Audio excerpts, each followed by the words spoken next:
এত বাস দিয়ে ঘিরে কি কাজ হচ্ছে আর রাস্তা এরকম ভাবে ঘুরে রেখেছে কেন? চলো বলি তোমাদেরকে। রাধে রাধে বন্ধুরা, চলে এসেছি আর একটা নতুন ব্লগ নিয়ে। সকালবেলা ঘুম থেকে উঠে হেলমেট পরে বেরিয়ে গেলাম আমি কাজে যাওয়ার জন্য। তো প্রথমে আমি পৌঁছে গেলাম ফারাক্কা বল্লালপুর, যেখানে আমাদের জল ট্যাঙ্কের কাজ চলছে। আর এখানে আজকে কলম ঢালা হচ্ছে, তার জন্য মিস্ত্রিরা মশলা মাখাতে শুরু করে দিচ্ছে। আর ট্যাঙ্কির গোড়াতে প্রচুর জল থাকার জন্য আমি পাঁচিলের উপর দিয়ে পিছন দিক দিয়ে চাপবো ট্যাঙ্কির উপরে। আর তোমরা একবার দেখো ট্যাঙ্কির উপরে কিভাবে ঢালাই করছে কলমগুলো। আর আমি উপরে এসে চেক করে নিলাম ঠিকঠাক করছে কিনা ওরা ঢালাই। আর নিচের দিকে একবার দেখো কত জল, লেবার থাকার ঘরগুলোতে জল ঢুকে গেছে। আর লেবারগুলো কিভাবে মশলা নিয়ে আসছে জল ভেঙে ভেঙে দেখতে পাচ্ছি, তারপরে কলমের মধ্যে ঢালছে। এখানে আমার কাজ হয়ে গেল, এবার আমি নেমে যাবো নিচে। তো ফাইনালি এই সাইডে কাজ দেখা হয়ে গেছে, এবার আমি চলে যাবো অন্য একটা সাইডে কাজ দেখতে।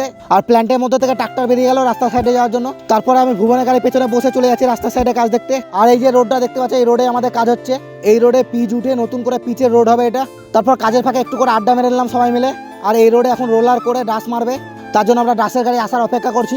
আর এইদিকে লেবারগুলো পাথরগুলোকে সেফ সাইজ করে রাখছে সব। ফাইনালি ডাসের গাড়ি চলে এসেছে, তার জন্য রাস্তা রোল করতে শুরু করে দিয়েছে রোলারে। তারপর আমি চলে এলাম জল ট্যাঙ্কের হাউস কানেকশনের সাইডে। এখানে তোমরা দেখতে পাচ্ছ লেবাররা হাউস কানেকশন করার জন্য মাটি ঘুরছে। তো ফাইনালি এই কাজটা আমার দেখা হয়ে গেল। তো আজকে ভিডিও আমি এখানে শেষ করছি। ভিডিও ভালো লাগলে লাইক কমেন্ট শেয়ার করে দিও। দেখা হবে অন্য একটা ভিডিও। টাটা।